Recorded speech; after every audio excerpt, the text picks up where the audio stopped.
The story of Deborah. After Moses led the people out of Egypt, and after Joshua led them into the Promised Land, the Israelites seemed to have troubles surrounding them all the time. They had to fight their enemies constantly, and many of them had even turned away from God. God sent Israel judges to oversee the people and guide them through this tough time. The judges were godly people who continually asked God the right thing to do. One great judge of Israel was Deborah. Deborah and her husband Lapidoth lived in Mount Ephraim under the palm tree of Deborah. The Israelites often came to her and heard her judgment and wisdom. She must have been very wise and godly. One day, Deborah spoke to a great military man named Barak. She told him that Israel should attack its enemy, Jabin, the king of Hazor, and his powerful military leader, Sisera.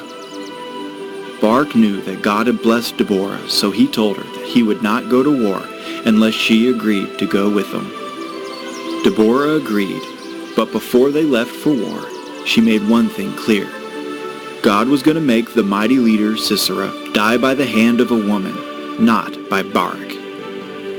Barak gathered 10,000 men for battle, and Sisera gathered all of his men, even 900 chariots of iron.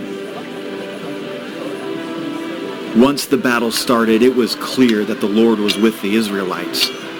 They defeated Sisera's army, but Sisera himself was escaping. He ran as fast as he could away from the battle in order to save his own life. Sisera must have thought that he finally escaped when he came to the tent of a woman named Jael. She told him to come in and not to be scared. She would hide him. Sisera quickly went in and hid under a blanket. The evil Sisera was exhausted and thirsty, so he begged Jael for a drink of water. Jael instead gave him a nice big drink of milk. With a big glass of milk in his belly, hiding under a warm blanket, Sisera went right to sleep.